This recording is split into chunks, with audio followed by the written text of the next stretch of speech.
అందరికీ నమస్తే. ఇది degree first semester fundamentals of commerce లో లాస్ట్ చాప్టర్ అయినటువంటి కంప్యూటర్ ఎసెన్షియల్స్ లో multiple choice questions second part చూస్తున్నాం. ఆల్రెడీ ఫస్ట్ పార్ట్ అయిపోయింది. ఇంతకు ముందు ప్రీవియస్ వీడియోస్ కూడా నేను డిస్క్రిప్షన్ లో లింక్ ఇచ్చుంటాను, అలాగే ఎండ్ స్క్రీన్స్ లోను కార్డ్స్ లో కూడా ఇచ్చింటాను. ఒకసారి కావాలనుకున్న వాళ్ళు చెక్ చేయండి. ఇది 31 నుంచి మనం కంటిన్యూ చేస్తున్నాం. What is the primary goal of search engine optimization? SEO యొక్క ప్రైమరీ గోల్ ఏంటి అంటే improving website visibility in search engine results. ఇప్పుడు ఫర్ ఎగ్జాంపుల్ యూట్యూబ్ అనుకోండి, మా వీడియోస్ చూడాలనుకోండి, త్రిలోక్య అని ఇంకా జస్ట్ TRI అని టైప్ చేయగానే మావి ఫస్ట్ లో వచ్చేస్తాయి. అలా అనమాట. మనం ఏ కీవర్డ్స్ ఇస్తున్నాము, ఏది సెర్చ్ చేస్తే మనది ఫస్ట్ వస్తుంది అనే దానికి SEO అనేది యూజ్ అవుతుంది. Next, which of the following is a key element of on page SEO optimization? On page SEO optimization కి సంబంధించి కీ ఎలిమెంట్ ఏంటి అంటే optimizing individual web pages with keywords and meta tags. చెప్పాను కదా నేను already ఇంతకు ముందు వీడియోస్ లో. ట్యాగ్స్ లో అంటే ఇప్పుడు మీరు ఈ వీడియో మీకు కావాలనుకోండి, అప్పుడు ఏమో సెర్చ్ చేయాలి, ఫండమెంటల్స్ ఆఫ్ కామర్స్ అని మేము ట్యాగ్స్ లో అవి ఇచ్చుంటే మీరు సెర్చ్ చేసినప్పుడు మీకు అది వస్తుంది అనమాట. Next, why is it important for websites to be responsive and mobile friendly for SEO? ఈ వెబ్సైట్స్ అనేవి మొబైల్ ఫ్రెండ్లీగా ఎందుకు ఉండాలి అంటే ప్రతి ఒక్కరూ చాలా మంది మొబైల్స్ యూజ్ చేస్తుంటారు. ప్రతి ఒక్కరు డెస్క్ టాప్ యూజ్ చేసి, అంటే ల్యాప్టాప్లు కానీ PC కానీ యూజ్ చేసే వాళ్ళే అందరూ ఉండరు. కాబట్టి మొబైల్ ఫ్రెండ్లీగా ఉండడం అనేది అవసరం.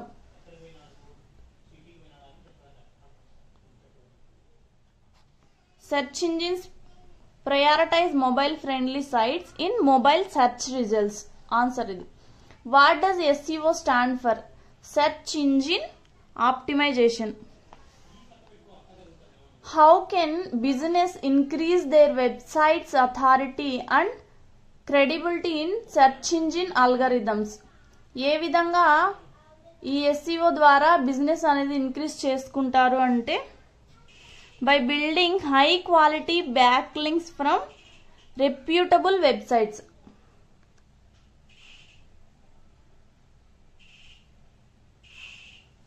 నెక్స్ట్ వచ్చేసి what is the primary goal of email marketing? Email marketing సంబంధించి ఆల్రెడీ ఒకసారి చెప్పాను కదా, అంటే డైరెక్ట్ గా పర్సన్ కి రీచ్ అవ్వడానికి ఈమెయిల్ మార్కెటింగ్ అనేది యూజ్ అవుతుంది. దీనికి సంబంధించి కరెక్ట్ ఆప్షన్ ఏది అంటే option C, communicating directly with customers and subscribers. ఇప్పుడు మీరు కామెంట్ చేశారనుకోండి, ఇప్పుడు వీడియో కిందనే లేదు వెబ్సైట్ లోనే కామెంట్ చేశారనుకోండి, డైరెక్ట్ గా అక్కడ వీళ్ళు ఓనర్స్ ఎవరైతే ఉంటారో వాళ్ళకి డైరెక్ట్ గా ఈమెయిల్ ద్వారా వెళ్తుంది అనమాట. మీ కమెంట్స్ కానీ ఇవన్నీ కూడా ఈమెయిల్ ద్వారానే చేరుతాయి. How can business segment their email list for targeted email marketing? దీనికి వచ్చేసి by dividing the list based on the demographics, interest or behaviour. వాళ్ళని ఎలా సెగ్మెంట్ అంటే ఎలా డివైడ్ చేసుకుంటారు అంటే వాళ్ళు ఉండే ప్లేస్ ని బట్టి, లేదంటే వాళ్ళ ఇంట్రెస్ట్ అంటే దేని మీద ఎక్కువ ఇంట్రెస్ట్ చూపిస్తున్నారు, లేదా వాళ్ళ బిహేవియర్ ని బట్టి వాళ్ళని సెగ్రిగేట్ చేసుకుంటారు అనమాట కస్టమర్స్ ని. What is the purpose of A compelling subject line in email marketing? Email marketing లో కంపెల్లింగ్ సబ్జెక్ట్ లైన్ ఏంటి అంటే to entice subscribers to open the email and read its contents.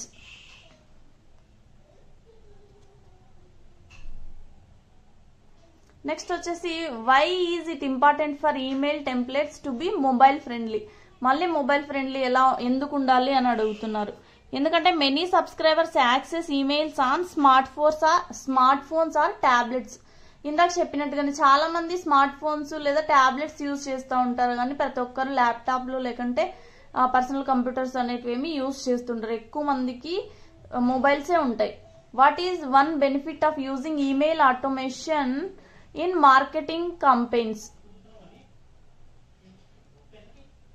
Marketing campaigns లో email automation use చేయడం వలన వీళ్ళ benefit ఏంటి అంటే it allows for personalized emails triggered by specific actions or events. ఇప్పుడు personalized గా కరెక్ట్ గా ఎవరికి టార్గెటెడ్ పీపుల్ ఉంటారో వాళ్ళకే చేరుతుంది అనమాట కరెక్ట్ గా అదే వ్యక్తికి. What is the primary goal of data analytics? Data analytics కి సంబంధించి ప్రైమరీ గోల్ ఏంటి అంటే extracting valuable insights from data. Next వచ్చేసి what step in data analytics involves representing data using charts and graphs. Charts and graphs use చేసి analytics లో represent చేసేది ఏంటి అంటే డేటా విజువలైజేషన్. అంటే ఇప్పుడు ఎన్ని వ్యూస్ వచ్చాయి లేదంటే ఎంత ట్రాఫిక్ ఉంది అది తెలుసుకోవడానికి ఈ డేటా అనలిటిక్స్ అనేది యూజ్ అవుతుంది. నెక్స్ట్ వచ్చేసి which technique in data analytics is used to build predictive models. Predictive models తెలుసుకోవడానికి డేటా అనలిటిక్స్ లో ఏ టెక్నిక్ యూజ్ చేస్తారు అంటే మిషన్ లెర్నింగ్. తర్వాత what aspect of data analytics helps business respond quickly to changing scenarios. ఇప్పుడు ఏదైనా business లో changes వచ్చినాయనుకోండి దానికి తగ్గట్టుగా వీళ్ళు చేంజ్ అవ్వడానికి ఏ డేటా అనలిటిక్స్ ని యూజ్ చేస్తారు అంటే రియల్ టైం డేటా అనలిటిక్స్. ఇప్పుడు మార్కెట్ లో ఏమైనా చేంజెస్ వస్తే దానికి తగినట్టుగా వీళ్ళు కూడా చేంజ్ చేసుకోవాల్సి ఉంటుంది అనమాట.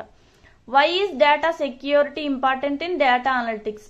డేటా సెక్యూరిటీ ఎందుకు ఇంపార్టెంట్ అంటే to comply with data protection regulations. మన డేటా ఇప్పుడు మీ ఈమెయిల్ కి సంబంధించి పాస్వర్డ్ వేరే వాళ్ళకి తెలిసిందనుకోండి, లేదా మీ ఫేస్బుక్ అకౌంట్ దో లేకపోతే ఇంకా ఏదైనా మొబైల్ పాస్వర్డ్ వేరే వాళ్ళకి తెలిసిందనుకో మీకు సెక్యూర్ కాదు కదా, అలా అనమాట.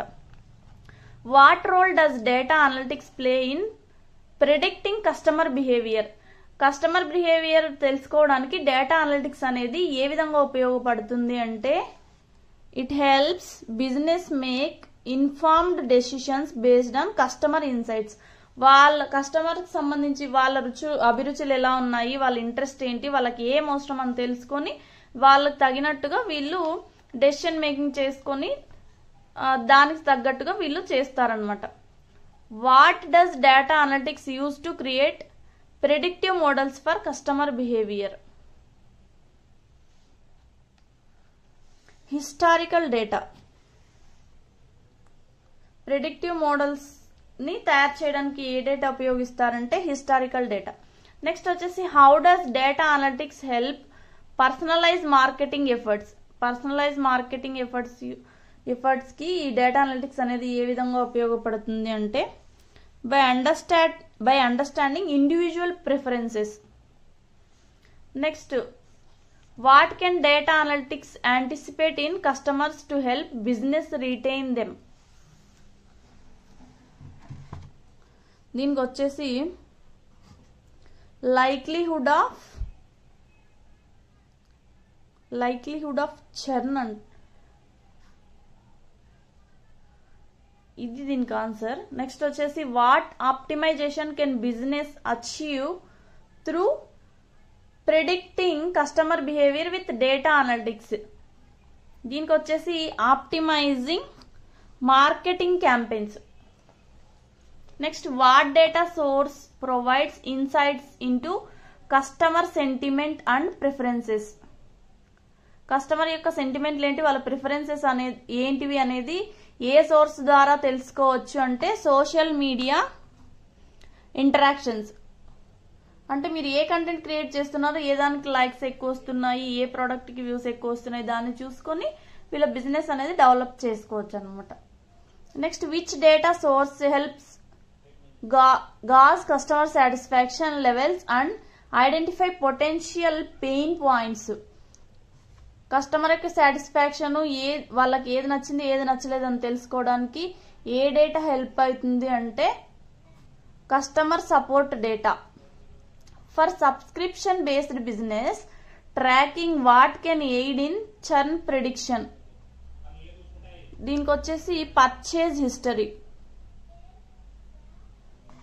What type of data provides insights into customer interest on a website interactions? వాళ్ళు ఏ వెబ్సైట్స్ ఎక్కువ ఓపెన్ చేస్తున్నారో అది తెలుసుకుంటే ఏ దాంట్లో ఎక్కువ ఇంటరాక్ట్ అవుతున్నారు, దేనికి సంబంధించి ఎక్కువ సెర్చ్ చేస్తున్నారో తెలిస్తే మీకు ఏ డేటా అవసరం అనేది అక్కడ వాళ్ళు అప్లోడ్ చేసే వాళ్ళు ఉంటారు కదా, వాళ్ళకి తెలుస్తుంది అనమాట. నెక్స్ట్ వచ్చేసి integrating external data sources such as Dash can provide context and impact on customer behavior, economic trends. What technology uses data analytics to suggest products or services based on customer preferences and past interaction? దీనికి వచ్చేసి recommendation engines. మీరు పాస్ట్లో ఏవి చూస్తున్నారు, ఇప్పుడు example మీరు YouTube on చేశారనుకోండి, మీరు ప్రీవియస్గా ఏవైనా వీడియోస్ చూసుంటే దానికి సంబంధించినటువంటివి అంటే దానికి రిలేటెడ్గా ఉన్నవి మీకు రికమెండేషన్స్లో వస్తాయన్నమాట. ఇది కూడా అంతే, మీరు ఇంతకుముందు ఏవి పర్చేస్ చేశారు, ఏ దానికి సంబంధించి చూశారు అనే దాన్ని బట్టి మీకు రికమెండేషన్స్లో నెక్స్ట్ వస్తాయన్నమాట. నెక్స్ట్ వచ్చేసి which type of analytics uses historical data to anticipate customer needs and provide timely suggestions. దీనికి వచ్చేసి predictive analytics.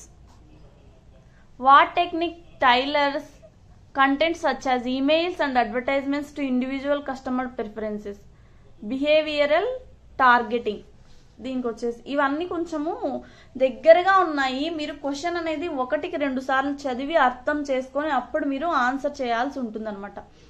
How does geolocation data contribute to customized suggestions.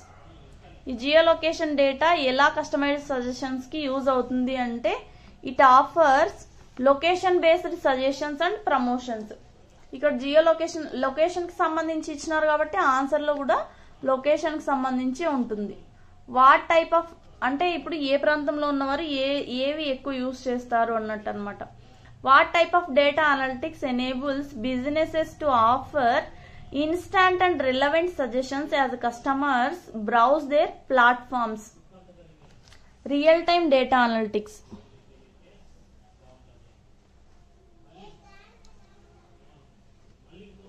Next వచ్చేసి what can poor data quality or inaccurate data lead to in data analytics for predicting customer behaviour.